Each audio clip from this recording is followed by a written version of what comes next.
August, 480 BC. The heat inside the pass at Thermopylae was the kind that sticks in your throat, that makes armor burn your skin and turns every single breath into a conscious effort. King Xerxes of Persia stood outside that stone corridor, staring at a handful of Greeks who simply refused to move. He had between 200,000 and 300,000 men. The Greeks had 7,000, including the famous 300 Spartans under Leonidas. And even then, that human wall held the Persian army for 3 full days. 3 days. Now stop for a second. What if instead of the Spartans at the entrance of that pass, there was a battalion of United States Marines with full modern equipment? This is not a serious historian's question.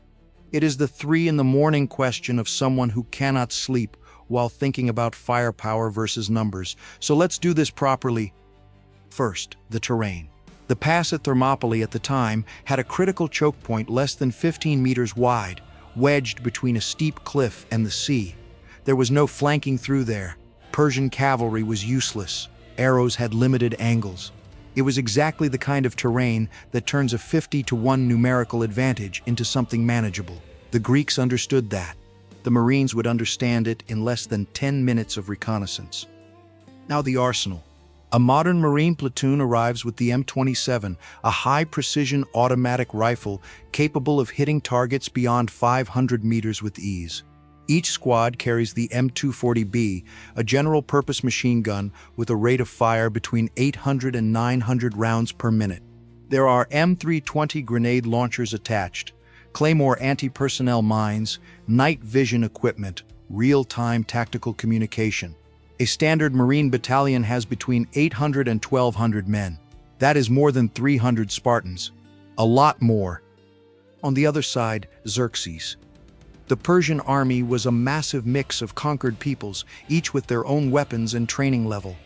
The most feared were the Immortals, 10,000 elite soldiers with metal scale armor, spear, bow, and shield. The rest of the army varied wildly in quality. Some were conscripted by force. Many fought with bows, short swords, and wicker shields that offered almost no protection against a Spartan hoplite with a nearly 3-meter spear. Against 5.56 millimeter ammunition, those wicker shields would be wet paper. The first minutes of combat would be absurd. The Persian army advances through the gorge in tight columns, as it always did, because that was the only way in.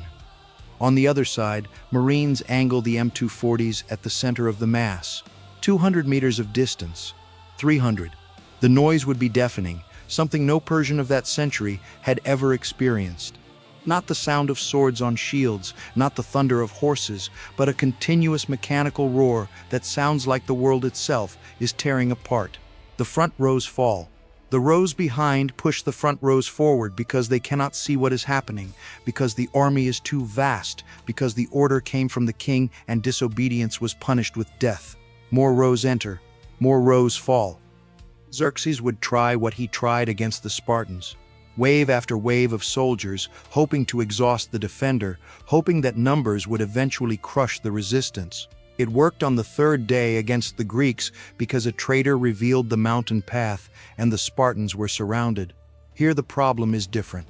The Marines would probably have already planted Claymores along the alternative route over the mountain, the trail known as the Anopaia Path.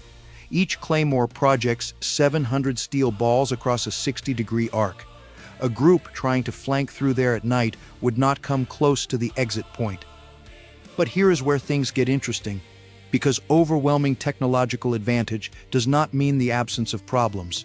Ammunition runs out. A battalion carries what it carries.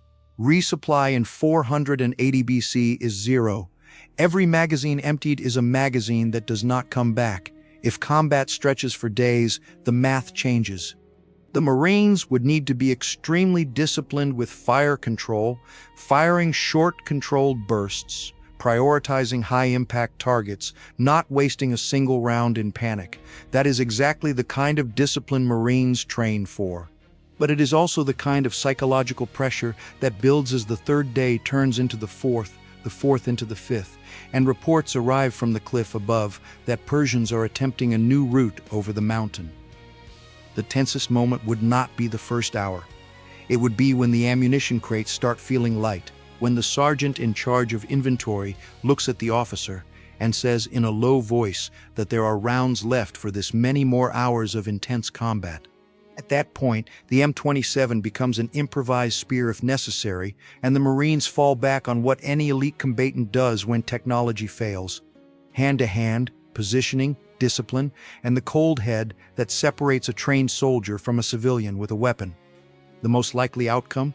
The battalion holds Thermopylae far longer than the historical 3 days. Persian casualties would be catastrophic numbers in the first hours. But holding indefinitely without resupply, without air cover, without advanced medical evacuation, with an army of 300,000 on the other side, and time working against every spent magazine, that is a different conversation. Xerxes would look at that pass and see his best warriors falling in a way that no battle report could describe to future generations.